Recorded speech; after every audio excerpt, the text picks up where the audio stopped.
गई और वो तुमका रिंग चल रहा था वो राम राम राम। जो हद पड़ी संत उन्हीं से आगे चली न कोई, तो तारणहार संत ही जग में और पावन कोई।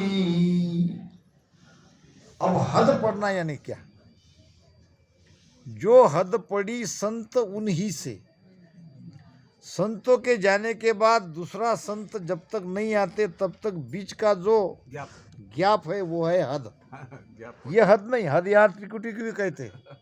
अब वहाँ गैप हो गई, बहुत बड़ा अंतराल आ गया। हमारे महाराज को जाने के 206 साल हो गए।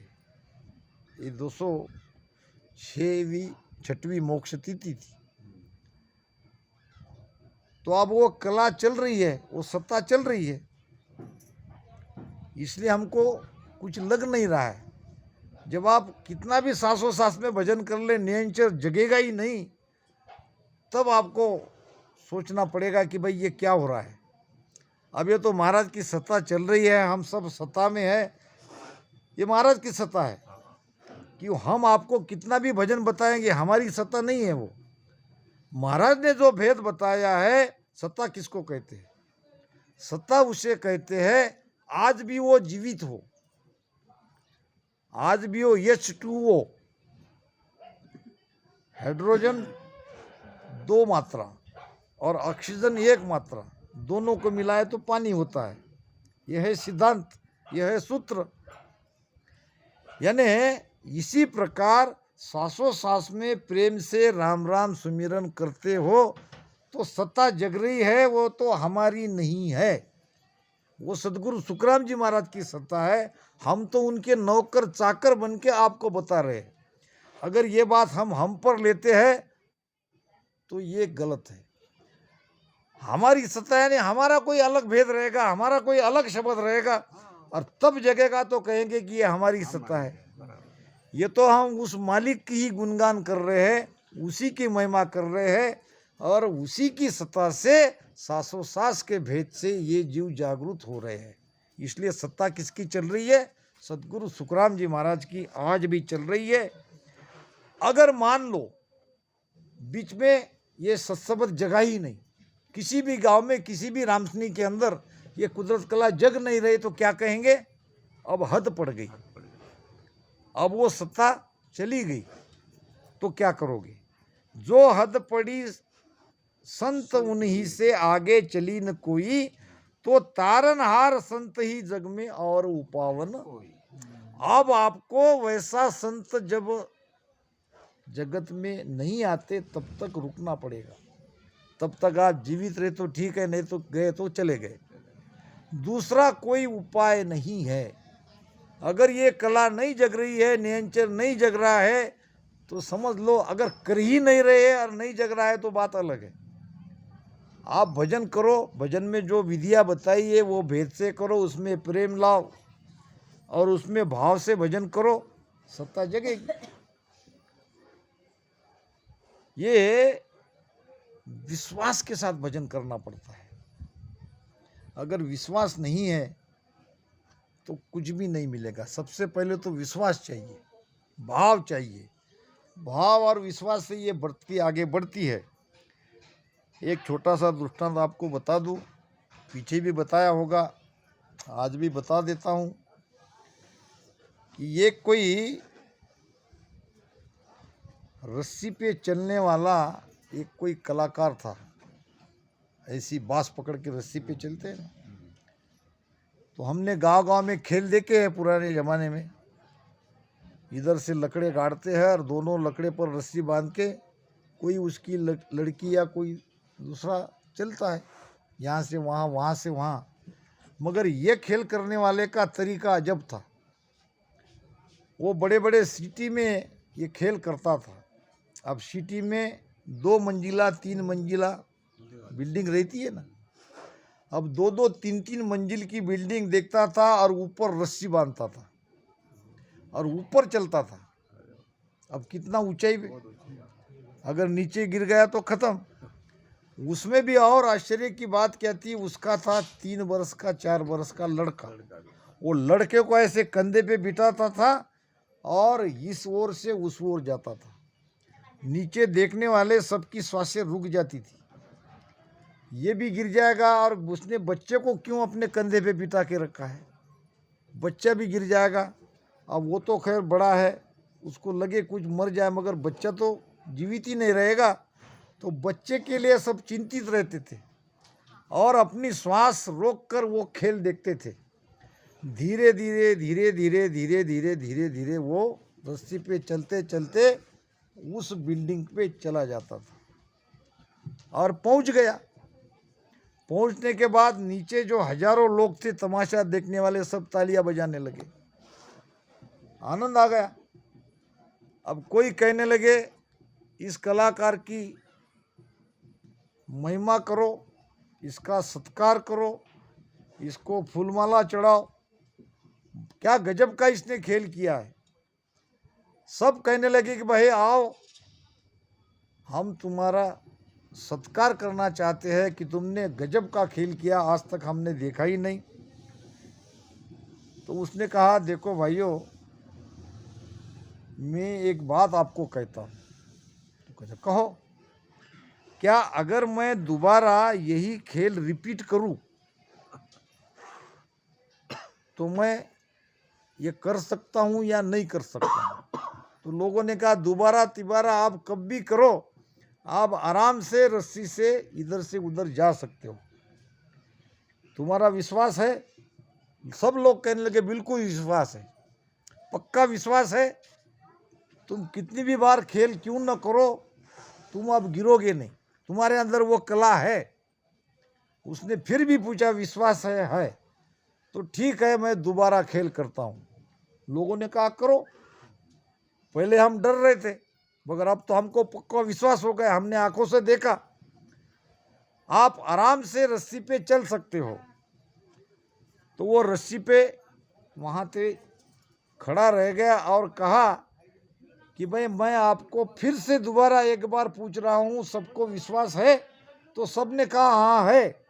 तू फिर देव तुम्हारा बच्चा, भीड़ में से किसी का बच्चा दे, उस बच्चे को मैं कंधे पे बिठाता हूँ और इधर से उधर जाता हूँ। अब सब लोग चुप हो गए, कोई अपना बच्चा देने को क्यों नहीं? विश्वास नहीं।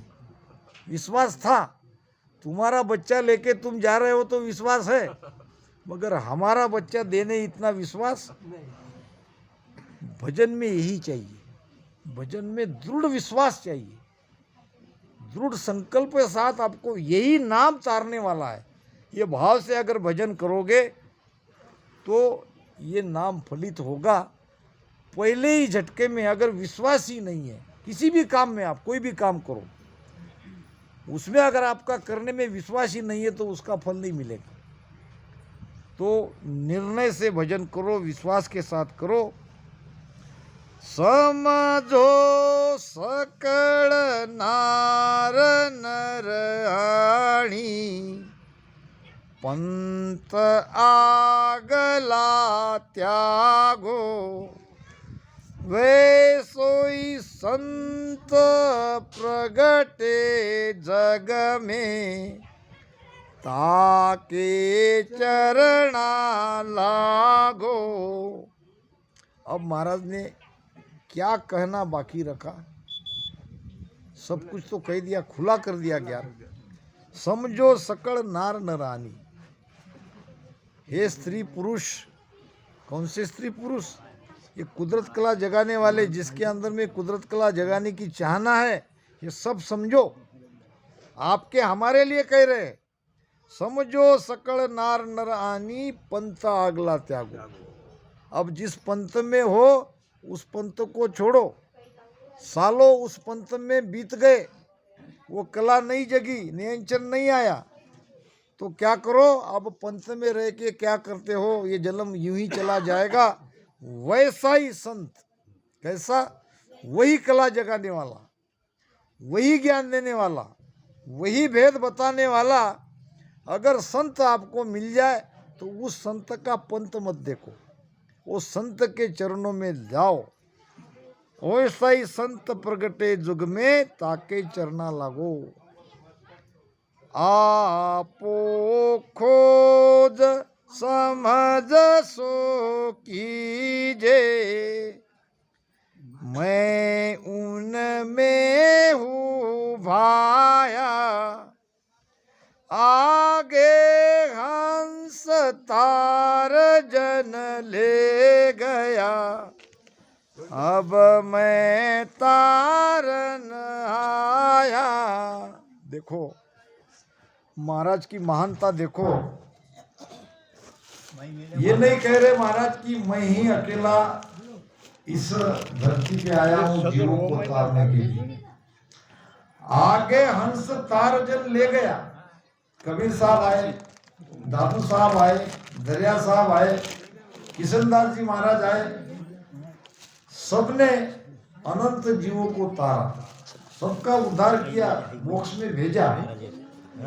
अब वो चले गए, अब मैं आया हूं, यानी मेरे आगे भी ये ज्ञान था, मैं ही नया हूं, ये बात नहीं है।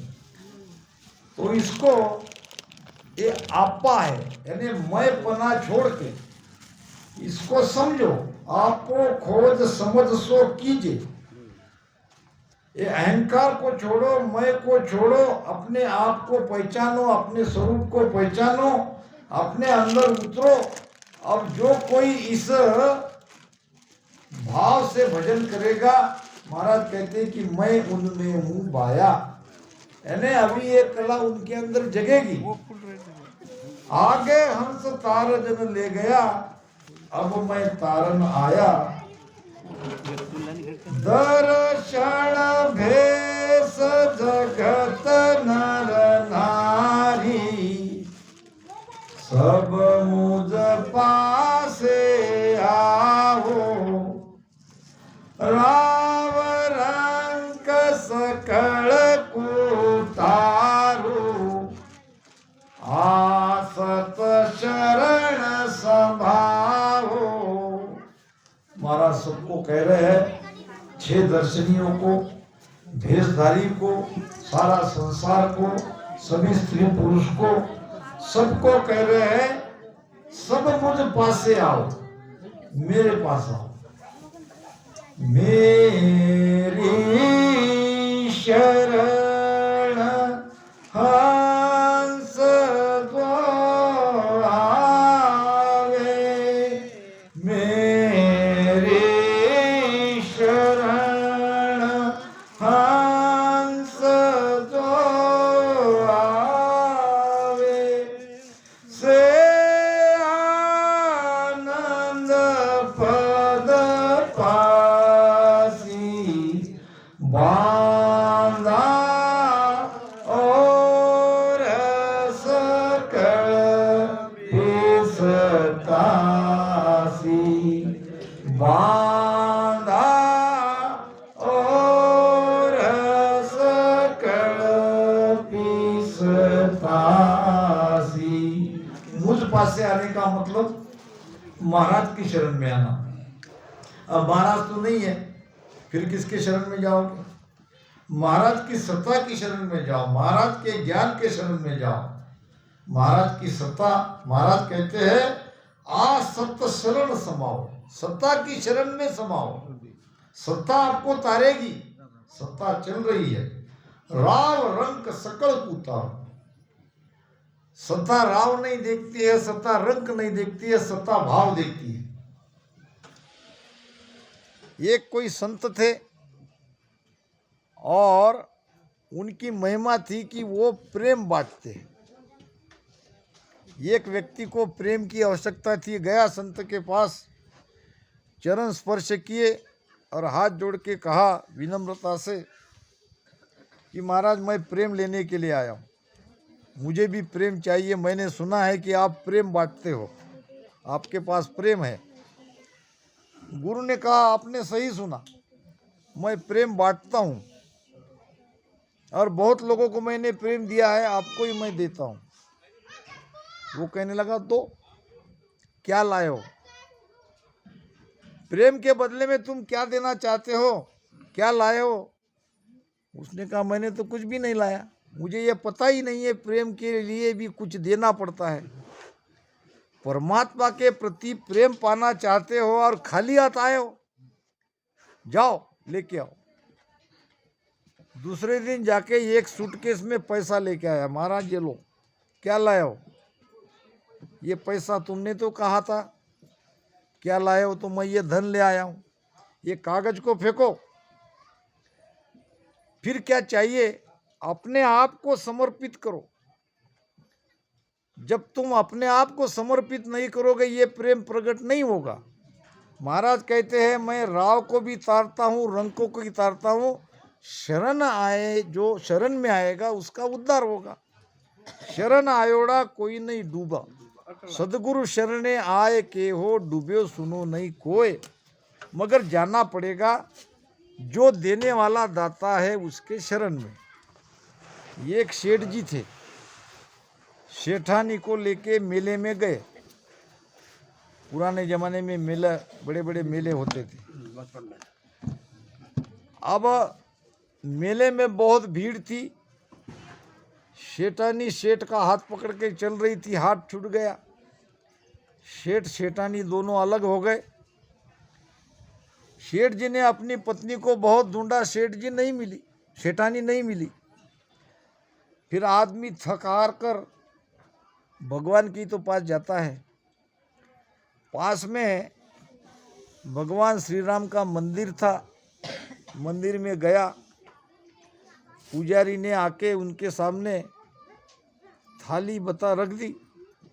500 का नोट थाली में डाल दिया और आरती घुमाने लगा। आरती कहते कहते क्या कहता, अब तो रघुनाथ कृपा कर दो, घर नी को लगे न बिना घर नी को। घरनी यानी स्त्री, निको यानी अच्छा। हे रघुनाथ जी, हे प्रभु, अब तो कृपा कर दो, मुझे मेरा घर अच्छा नहीं लग रहा है। बिना स्त्री से, बिना पत्नी से मुझे मेरा घर अच्छा नहीं लग रहा है। अब तो रघुनाथ कृपा कर दो, घर नी को लगे न बिना घर नी को। अब एक व्यक्ति ने ये प्रार्थना करते हुए सुना, पूछा, क्या हुआ भाई? कि पत्नी खो गई मेले में। फिर क्या कर रहे हो? परमात्मा को प्रार्थना कर रहा हूं, अब कोई उपाय नहीं है। अब तो रघुनाथ कृपा कर दो, घर नी को लगे न बिना घर नी को। मेरा घर पत्नी के बिना अच्छा नहीं लग रहा है। अब वो व्यक्ति ने कहा कि भाई, पूजा तो आप कर रहे हो, प्रार्थना कर रहे हो, मगर यहां मत करो, वहां करो। कहां?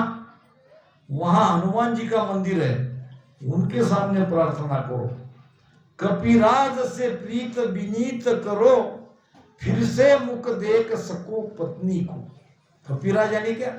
कपि यानी बंदर, बंदर का राजा हनुमान। कपिराज से प्रीत विनीत करो, फिर से मुख देख सको पत्नी को। दोबारा अगर तुम तुम्हारे पत्नी का मुख देखना चाहते हो तो यहां प्रार्थना मत करो, वहां करो। सेठ जी थाल यहां ले आओ, आरती की थाली सेठ जी यहां ले आओ। सेठ जी थाल यहां ले आओ, कृपा जो करे लला अंजनी को। अंजनी यानी हनुमान जी की माता, और लला यानी बेटा। ये यूपी में लल्ला कहते हैं बेटे को, लल्ला लल्ली, ये बैठे महाराज यहाँ। तो अंजनी का लला यानी हनुमान अगर आप पर कृपा कर दे तो आप दोबारा आपकी पत्नी का मुख देखोगे, तो उसकी कृपा के लिए उसको प्रार्थना करो। शेर जी ने कहा, भगवान राम तो बड़े हैं, हनुमान तो उनके दास है, सेवक है, तो मैं तो बड़े की प्रार्थना कर रहा हूं और तुम मुझे हनुमान जी की प्रार्थना करने के लिए कह रहे हो। तो उस व्यक्ति ने कहा भगवान राम बड़े जरूर है, मगर ये डिपार्टमेंट उनका नहीं है खोजने का। ये खोजने का काम है बजरंग बली के पास, हनुमान जी के पास। शेठ जी थाल यहाँ ले आओ, कृपा जो करे लला अंजनी को। तेरी पत्नी को ढूंढे वे क्या, जो पतो न लगाए सके अपनी को। तेरी पत्नी को भगवान राम क्या ढूंढ कर लाएंगे, जब वो स्वयं अपनी पत्नी को ही ढूंढ नहीं पाए तो तेरी पत्नी को कैसे ढूंढेंगे। भगवान राम की पत्नी माता सीता को भी हनुमान ने ही ढूंढा था। तो कहने का भाव, जहां जो कला जगती है वहीं समर्पण करना पड़ेगा, वहीं झुकना पड़ेगा।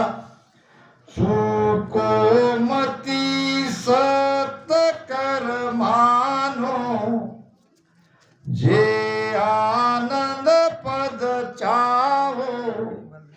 डाकर पढ़ो जगत को छाड़, तब घट पर जो पाओ। आज की इस सत्संग की आखिरी साठ और सार ज्ञान महाराज कह रहे हैं, चूको मत। अब गलती मत करो, अब चूक मत जाओ। अब क्या करो, सत्य कर मानो, मेरे वचनों को सत्य मानो, इस पे विश्वास करो। ये सत्य वचन मैं कह रहा हूं, मेरे वचनों को सत्य मानो। अब चूको मत। अब क्या करो, डाकर पढ़ो। डाकर क्या कहते हैं, डाकर कहते हैं एकदम कूद जाना। कबीर साहब कहते हैं, जिन खोजा तिन पाई या गहरे पानी पेट। और जो बावरा डूबन डरा रहा किनारा, अब किनारे पे मत बैठो, आप भक्ति में कूद जाओ।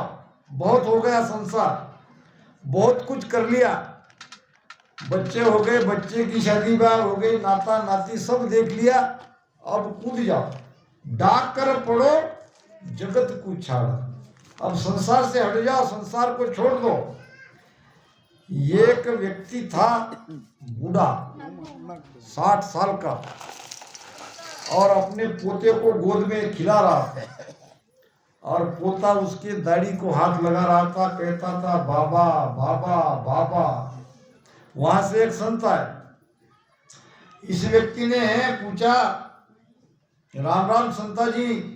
संतनी का राम राम, कैसे हो भगत। उसने कहा बहुत अच्छा हूं महाराज, जब आए हो तो कुछ उपदेश देके चले जाओ, कुछ ज्ञान बता के चले जाओ।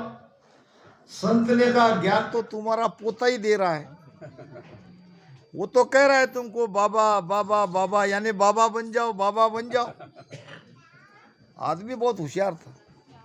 उसने कहा महाराज बात ऐसी है, मैं तो बाबा तो कब का बन जाऊं, मगर मेरी बेटी का बेटा है।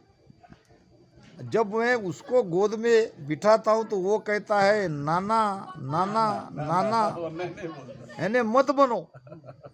ये पोता कहता है बेटे का बाबा बन जाओ, और बेटी का बेटा कहता है नाना।